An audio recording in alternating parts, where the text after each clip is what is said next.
Bonjour à tous, bienvenue dans une nouvelle vidéo consacrée à Delta Green, et en l'occurrence à la suite donc, de la campagne de God's Teeth,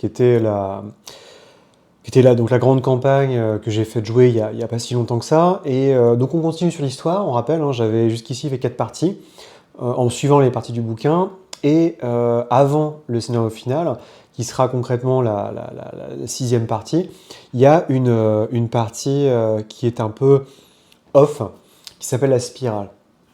La spirale ne prend pas directement suite après White Teeth, où on s'était arrêté, où nos agents avaient été emmenés jusqu'au sud des États-Unis sur la trace, en Floride notamment, des tueurs de Carrie Houghton, donc l'assistante sociale, et trouvant ces assassins et mettant un terme à leur vie à cause notamment des pulsions extrêmement fortes et les pouvoirs manifestes de la créature qui les avait quelque part appelés, donc qu'on appellera Bast, la faim, le dieu qui se nourrit, qui est au cœur de la campagne, à savoir que les joueurs n'ont pas vraiment le choix dans ce qu'ils font, et que finalement, toutes les actions qu'ils ont accomplies les amènent dans un seul et un seul but, à nourrir cette créature, ce dieu.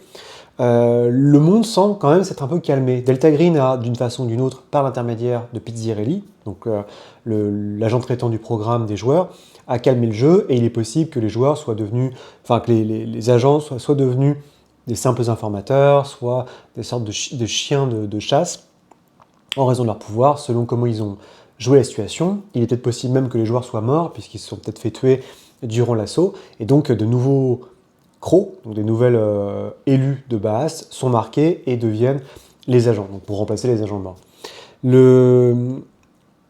La spirale est un peu particulière puisqu'elle vous fait encore avancer l'échelle de temps. Donc on s'était arrêté en 2016 et on joue en 2020.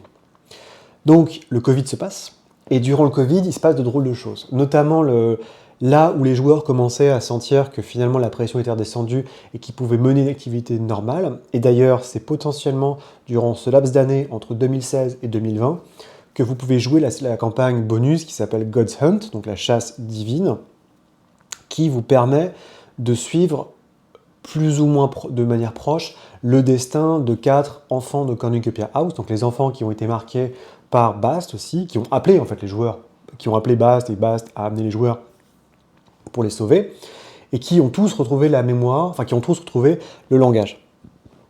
Donc ils sont plus vraiment, ils sont pas officiellement, ils sont pas dans la campagne, puisque la campagne ne concerne que disons le messie des enfants silencieux et les enfants silencieux eux-mêmes, qui ne peuvent pas communiquer comme leur nom l'indique, mais ils ont toujours ce fragment de divinité qui les a touchés à un moment dans leur très jeune âge, ce qui incorpore l'idée que les gens ayant perdu la foi, ou plutôt l'objet de leur adoration, cherchent à la retrouver. Et donc vous avez notamment, au travers de 4 scénarios, alors pas tous de manière conséquente, hein, il y a vraiment 2 scénarios où les enfants silencieux sont au cœur du scénar, soit parce que c'est les méchants, en gros ils créent un truc surnaturel pour essayer de recontacter Bast, évidemment ça se passe très très mal, soit c'est parce que c'est eux les victimes, par leur passage à Cornucopia House, donc le fait qu'ils étaient marqués d'abord par Shunyagurat ou par Bast, ça fait qu'ils attirent le surnaturel. Et donc les agents qui constituent le groupe Masticate, donc le groupe des joueurs agents marqués par Bast, mais au sein du programme géré par Pizzirelli, peuvent être envoyés sur 4 enquêtes, qui sont des enquêtes secondaires, en lien plus ou moins avec Bast et le fil principal de God's Teeth, mais pas complètement. J'ai pas eu le courage de le faire jouer, pour une bonne raison, c'est que, un, je l'avais déjà fait jouer à d'autres joueurs, et que 2, ça aurait fait une campagne qui passerait... Parce que là, j'ai mis 6 mois à faire la campagne en jouant 2 fois par semaine, et là, il aurait fallu quasiment jouer sur un an, donc c'était un peu trop pour moi. Je peux quand même fortement, donc je vous incite à revoir les vidéos que j'ai faites à ce propos-là. Je ne peux au moins que vous conseiller de faire God's Law, donc la loi divine, qui est probablement le meilleur, enfin c'est vraiment l'un des meilleurs scénarios que j'ai jamais maîtrisé, au moins pour l'appel de Cthulhu Delta Green, puisque c'est l'idée conséquente de joueurs, enfin d'agents Delta Green qui se retrouvent face à des flics pourris, et le surnaturel n'a aucune place. Le surnaturel est présent, mais de manière extrêmement fine et peu élaborée, ce qui fait que finalement on se retrouve entre 4 flics corrompus, on se retrouve entre des flics corrompus et des mecs qui sont habitués à se battre contre le surnaturel, et évidemment aucun des 2 camps ne veut lâcher l'affaire, et donc ça peut se finir en une espèce de massacre complètement fou à la hit, que je ne peux que conseiller. Bref, ces aventures peuvent ou pas se passer, et les joueurs subissent le Covid. Durant le Covid, il va se passer. Alors, c'est un peu bizarre, c'est essentiellement. Donc, vous pouvez faire des scènes spécifiques de maison, comment évolue leur mariage, leur divorce, leurs enfants, parce que vos joueurs, concrètement, ils ont tous la cinquantaine passée. On rappelle que le premier scénario, c'est en 2001. Donc, ça veut dire qu'on joue 20 ans plus tard. Vos joueurs ne sont plus vraiment les mêmes, sachant que souvent, ils ont quand même pris beaucoup de pertes de santé mentale et ils sont tous à moitié fous ou sont pas loin de l'être. Et pourtant, malgré l'isolation, et c'est assez rigolo, il y a des vignettes spéciales de leur vie qui vous sont contées, qui vous sont proposées, suggérées. Il y en a 5 ou 6 qui agissent durant le confinement ou juste à la fin du confinement. Donc ça renvoie évidemment à l'angoisse existentielle qu'on a pu tous développer, sauf ceux qui font du jeu de rôle comme moi, pendant le confinement, tout en même temps rappelant le fait que les joueurs sont marqués par cette entité.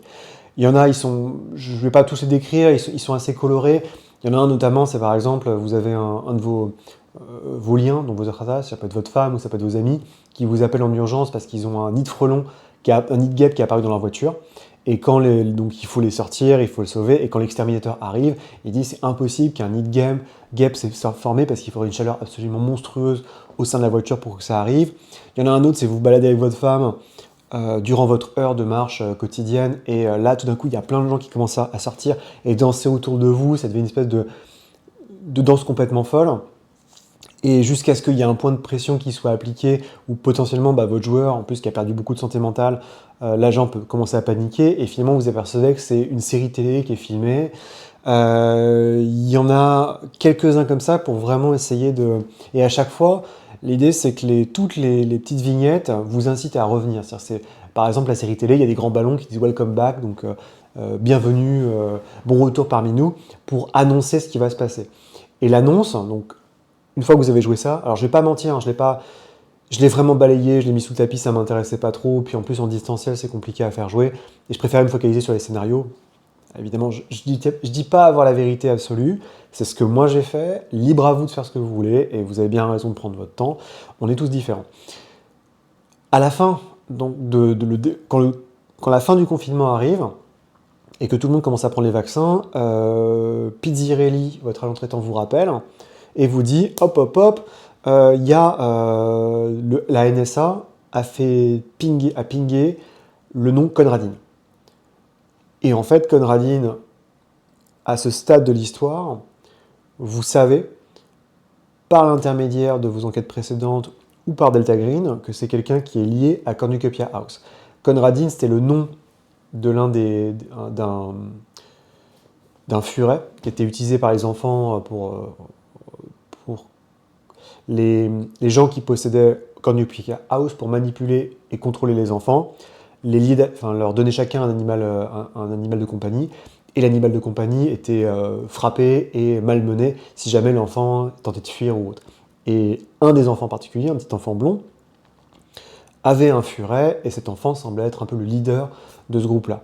Le nom Conradine revient plusieurs fois dans l'histoire, et les joueurs, donc quand la détection qui est faite par la NSA et qui est rapportée par Pizzirelli annonce simplement, se trouve dans un message d'alerte qui est envoyé dans les tip box, donc les indications faites au FBI quand il y a un attentat, quand quelqu'un a un doute, il envoie en fait un petit mail au FBI et le FBI choisit d'enquêter ou pas. Et le mail est assez explicite, c'est un type qui se dit être un hacker, enfin, doué en informatique, qui dit j'étais très ami avec un type qui s'appelle Conradine, et je sais qu'il prépare un mauvais coup. Mon travail, c'est de falsifier des documents et des examens pour l'université. Donc des étudiants me payent pour que je passe les examens à leur place. On appelle ça un nègre, concrètement. Et je sais que j'en connais un, il m'a demandé d'envoyer des psychopathes et potentiellement des serial killers ou des pédophiles pour travailler à l'ICE. Donc, le service de contrôle de l'immigration aux États-Unis.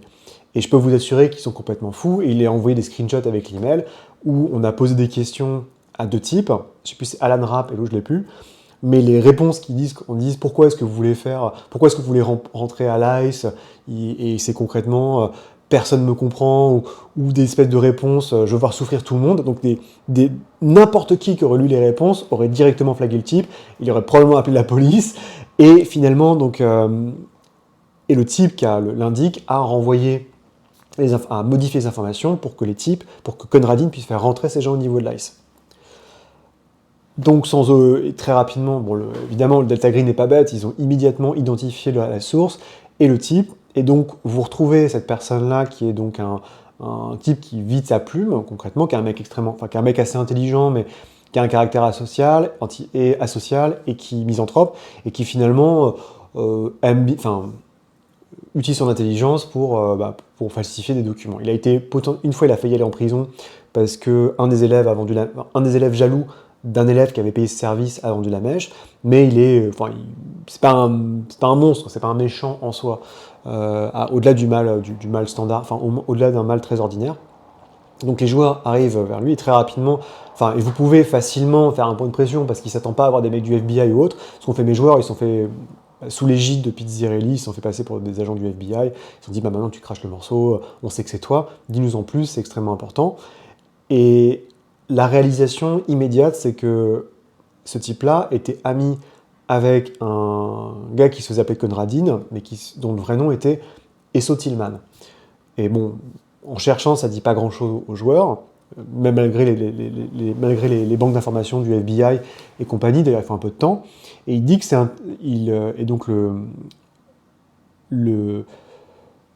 la source indique aux joueurs qu'il a rencontré ce gars-là au tout début de son cycle universitaire, par l'intermédiaire du camarade de chambrée de Esso Tillman, qui était lui-même, qui était un gamin assez riche. Les deux gamins étaient extrêmement riches.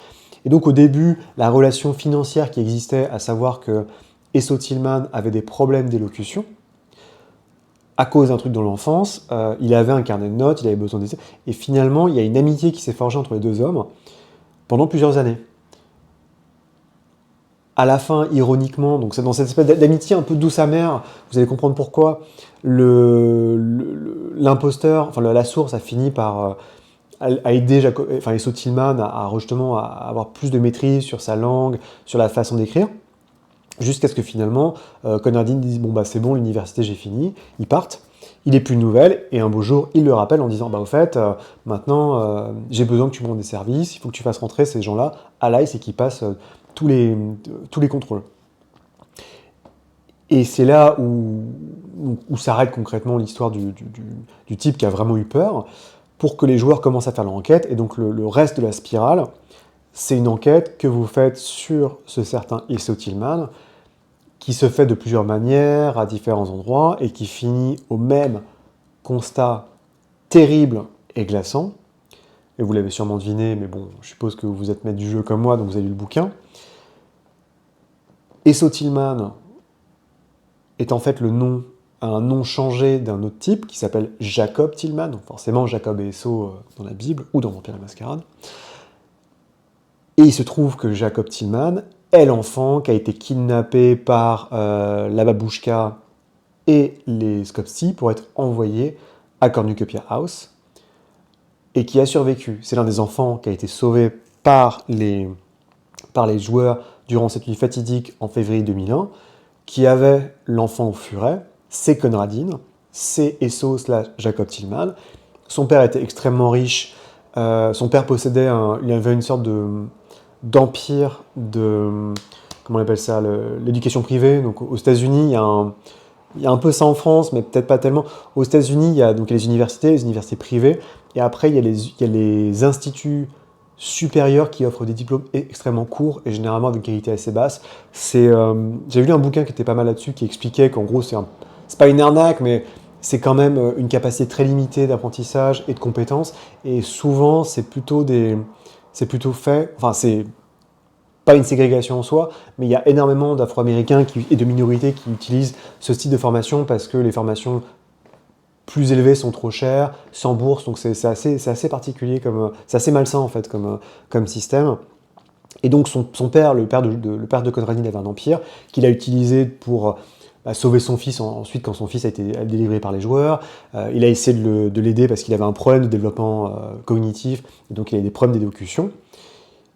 Et il a écrit 3-4 bouquins, donc ça fait partie des aides de jeu que vous pouvez avoir, qui racontent comment il a sauvé le kidnapping de son fils, la perte de son enfant, son retour, et ensuite sa rééducation. Et en fouillant, vous vous apercevez que donc Jacob / Esso Tillman, je dirais juste Conradine, que Conradine avait toujours un défaut d'élocution. Mais le constat glaçant, c'est que ça se rapproche énormément de ce que vous avez vu avec les graffitis et les légendes des enfants silencieux dans les rues de Floride, qui impliquait qu'il y avait un messie qui pouvait à la fois parler aux enfants silencieux et communiquer avec Bast. Or, techniquement, Bast ne parle pas avec ceux qui peuvent, avec les enfants et les adultes qui ont acquis le langage. Donc ça en fait une sorte de messie, d'un mec très particulier.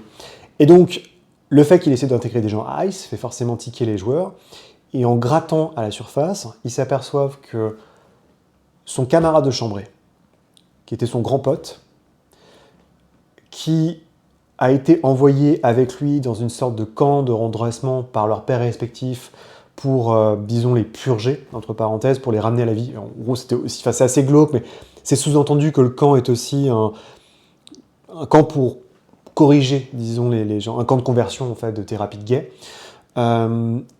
Et ce qui fait que si vous arrivez, donc ça je m'avance un peu, mais si vous arrivez à interviewer le fils, le meilleur ami de Conradine, vous apercevez que Conradine a buté un mec en fait qui allait attaquer ou agresser sexuellement son meilleur pote.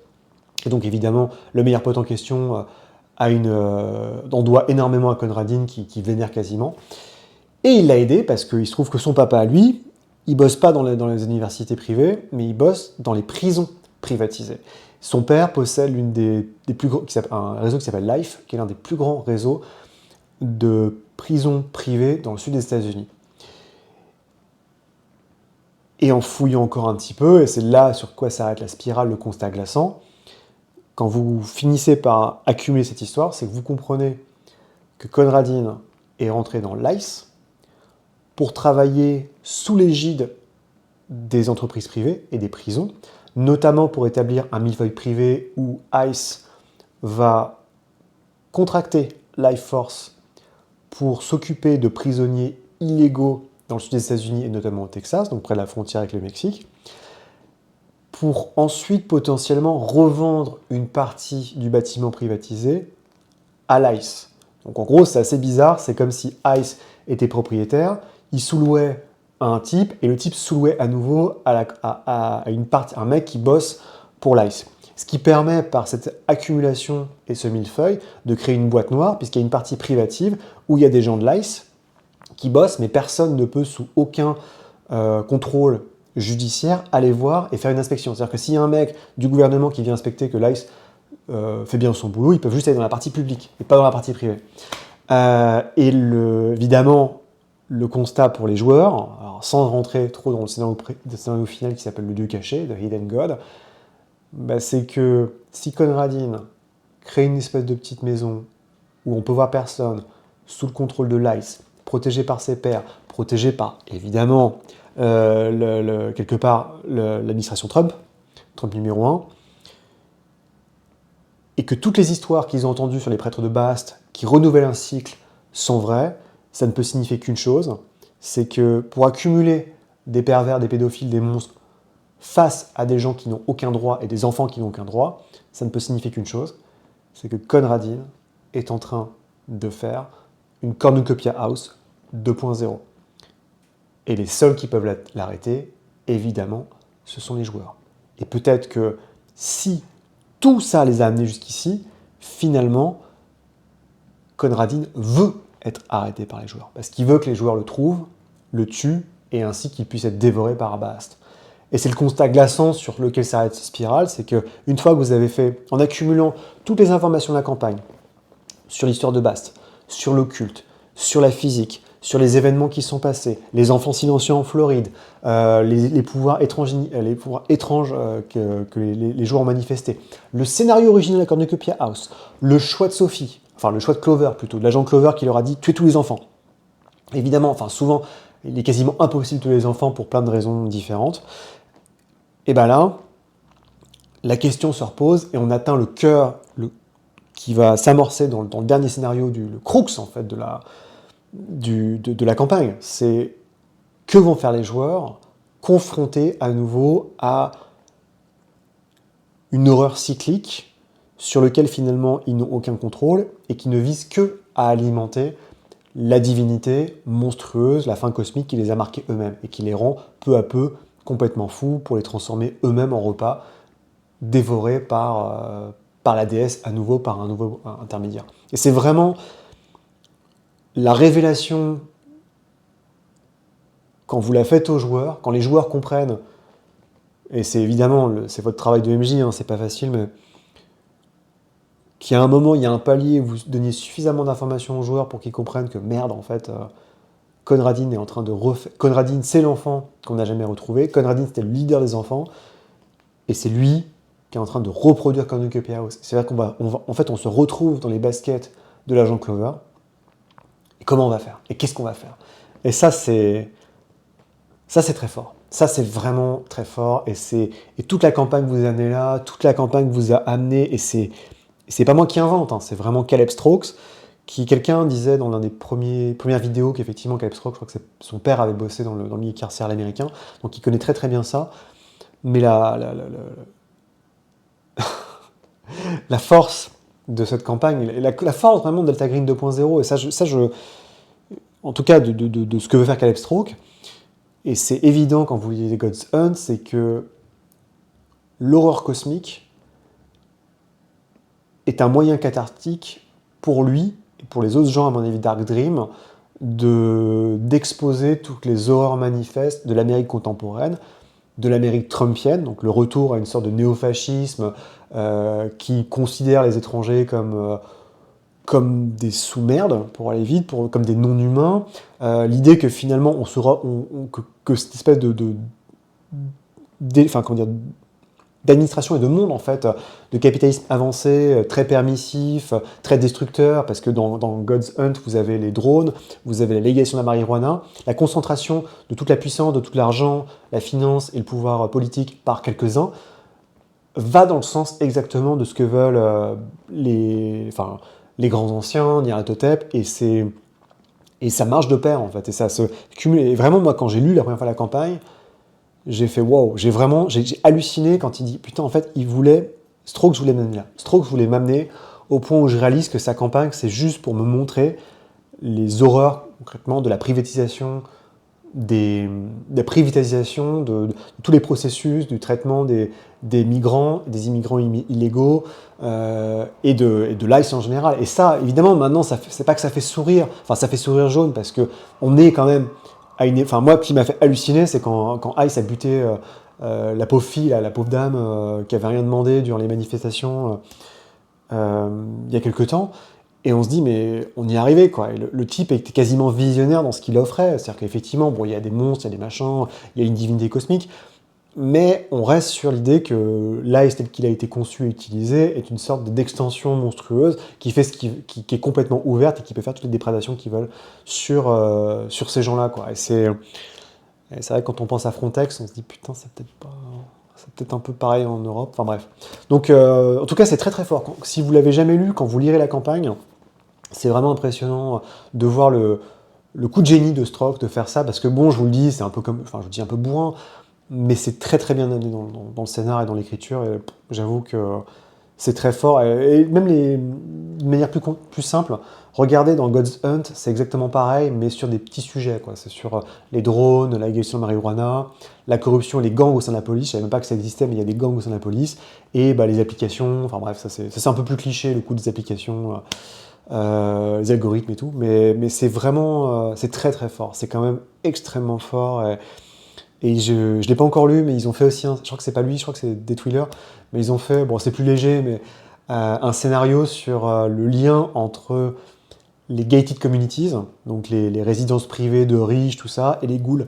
Et j'avais trouvé ça, c'était assez couillu, mais ça rappelait plus X-Files, parce qu'il y avait un épisode d'X-Files un peu comme ça, donc bref. Donc voilà, ça c'est The Spiral, qui est pas vraiment un scénario en soi, c'est plus des éléments de... En gros, c'est tous les éléments dont vous avez besoin avant de faire la finale. avant de faire le final de la campagne. J'espère que ça vous a plu, puis je vous dis à très bientôt pour le grand final justement qui sera The Hidden God, donc le dieu caché, et je vous dirai ce qu'ont fait mes joueurs. Et c'est assez surprenant, et je pense, je suis vraiment, si jamais il y a des maîtres du jeu parmi vous, ou des joueurs, dites-moi ce qui s'est passé à la fin de la campagne, parce que c'est quand même assez fort. Et sur ce, je vous souhaite une bonne soirée, à très bientôt. Allez, salut!